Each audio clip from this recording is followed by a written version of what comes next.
রোজা রাখতে পারবেন কি পারবেন না, অথবা রোজা রাখলে কি উপকার হবে, সেই সংক্রান্ত প্রশ্ন প্রায়শই আমাদেরকে বিদ্ধ করে বা শুনতে হয়, জবাবও দিতে হয়।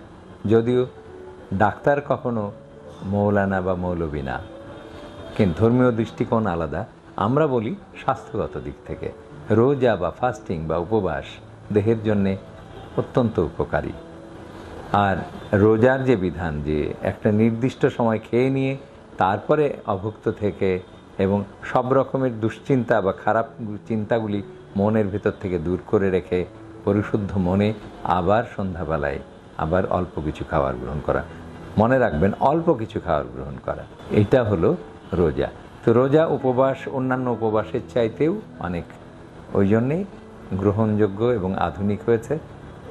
এই জন্যে যে আপনি অল্প কিছু খেয়ে নিচ্ছেন, আবার ফাস্টিং ভাঙছেন বা সন্ধ্যাবেলায় খাচ্ছেন অল্প কিছু, এবং সেখানে জল জাতীয় খাবারই আমরা বেশি গ্রহণ করতে বলি।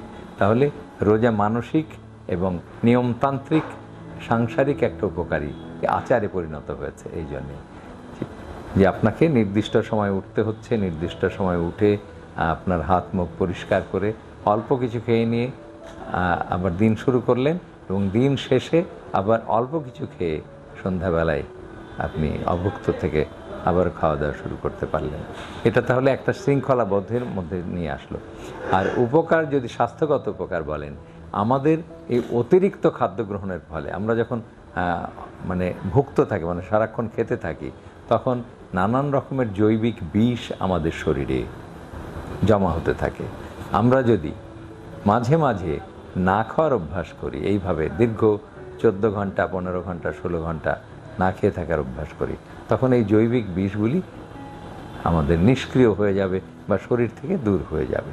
এটা হলো সবচাইতে আধুনিক কথা, যেটা এর উপর ভিত্তি করেই অটোফেজি অথবা যে জাপানি বিজ্ঞানী আবিষ্কার করলেন অটোফেজি, যে আমাদের দূষিত কোষগুলি বা দুষ্কৃত কোষগুলি, আমাদের শরীরের মধ্যে যে রোগাক্রান্ত কোষগুলি নষ্ট হয়ে যাবে তখন। তো এটি হলো একটা সবচেয়ে বড় উপকার। এছাড়াও যাদের প্রেশার, ডায়াবেটিস এবং স্থূলতা আছে, মানে শারীরিক স্থূলতা, অতিরিক্ত মেদ, ভুঁড়ি, শরীরের এখানে সেখানে চর্বি, এমন হয় যে চর্বি জমে রাখার আর জায়গা পাওয়া যায় না। হয় না যে এতই ধনী মানুষ যে দেশে আর টাকা রাখার জায়গা পাচ্ছে না, এরকম যেরকম হয় আমাদের দেহ যখন আমরা অনেক বেশি খাই, তখন অপ্রয়োজনীয় বিনা প্রয়োজনে খেতে থাকি, তখন আমাদের সেই খাবারগুলি কোথায় আর যাবে?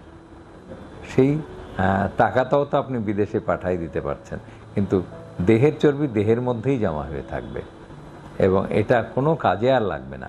আপনাকে বিড়ম্বনা বা অসুস্থ করা ছাড়া এই চর্বিগুলোর দ্বিতীয় কোনো আর কাজ থাকবে না। হ্যাঁ, বলা হয় যে যখন নিদানকালে, মানে আপনি যখন খুবই খাদ্যাভাবে পড়ে যাবেন, তখন এই চর্বিগুলি মোবিলাইজ হয়ে লিভারে গিয়ে মেটাবলিজম হয়ে আবার গ্লুকোজে পরিণত হবে বা আপনাকে শক্তি যোগান দিবে। ঠিক আছে, কিন্তু তেমনটা পড়লে তবেই, কিন্তু সেইটা চর্বি যাওয়ার আগের থেকে মাসল ব্রেকডাউন হবে, চর্বির জায়গায় থেকে যাবে, আগে মাংসপেশিগুলি ধ্বংস হবে, তারপরে মাংসপেশির পরে আসবে চর্বি। তো কাজেই আপনি এইভাবে দেহের মধ্যে বাড়তি চর্বি জমিয়ে রাখার কোনো দরকার নেই। এই জন্যে আপনার মহান স্রষ্টা করলেন কি ব্যবস্থা, যে ঠিক আছে তোমরা 11 মাস খাও আর 1 মাস না খেয়ে থাকো, না খেয়ে থেকে তুমি বাড়তি চর্বিটা ধ্বংস করে দাও, বাড়তি মেদ যেটা শরীরের ছিল সেগুলি ধ্বংস করে দাও। ধ্বংস করার ফলে সে আবারও তখন সতেজ হয়ে, ঠিক যেমন বর্ষার পরে প্রত্যেকটা গাছে নতুন সবুজ সবুজ পাতা আসে, সাহিত্যিকরা বলে কিশলয়, মানে সবুজ সতেজ পাতা গাছে যখন বাতাসে, মৃদুবন্ধ বাতাসে দোল খেতে থাকে, তেমনিভাবে এই রমজান শেষে প্রত্যেকটা রোজাদারের দেহ তখন এরকম সতেজ ফুরফুরে হয়ে ঝরঝরে হয়ে উঠবে, যে আমার বাড়তি মেদ ভুঁড়ি যেটা ছিল সেটা ধ্বংস হয়ে গেছে, এখন আবার পূর্ণ উদ্যমে কর্মস্পৃহা নিয়ে এসে আবার সংসারের কাজে বা জগৎ সংসারের কাজে বা সভ্যতার উন্নয়নে এসে ঝাঁপিয়ে পড়তে পারবে। এই গেল উপকারিতা।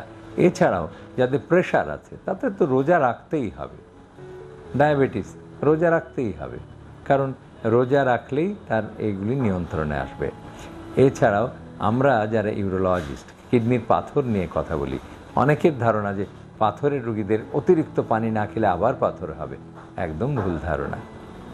হ্যাঁ, আমরা বলি যে পাথরটা যেন ভিতরে যেসব ক্রিস্টাল তৈরি হয় সেগুলি যেন দ্রবীভূত অবস্থায় থাকে, তাহলে প্রস্রাবের সাথে বেরিয়ে যাবে। কিন্তু সেটা রোজা রাখলেই সম্ভব। রোজা রাখলে ছোট ছোট ক্ষুদ্র ক্ষুদ্র বালুকণার মতো যে পাথর, সেগুলি বেরিয়ে যাবে প্রস্রাবের সাথে। তাহলে সেখানেও একটা উপকারিতা। এইভাবে লিভারের রক্ত চলাচল, হৃৎপিণ্ডের রক্ত চলাচল বেড়ে যাবে রোজা রাখলে। তাহলে এখন বলেন যে রোজা রাখলে উপকারিতা না অপকারিতা?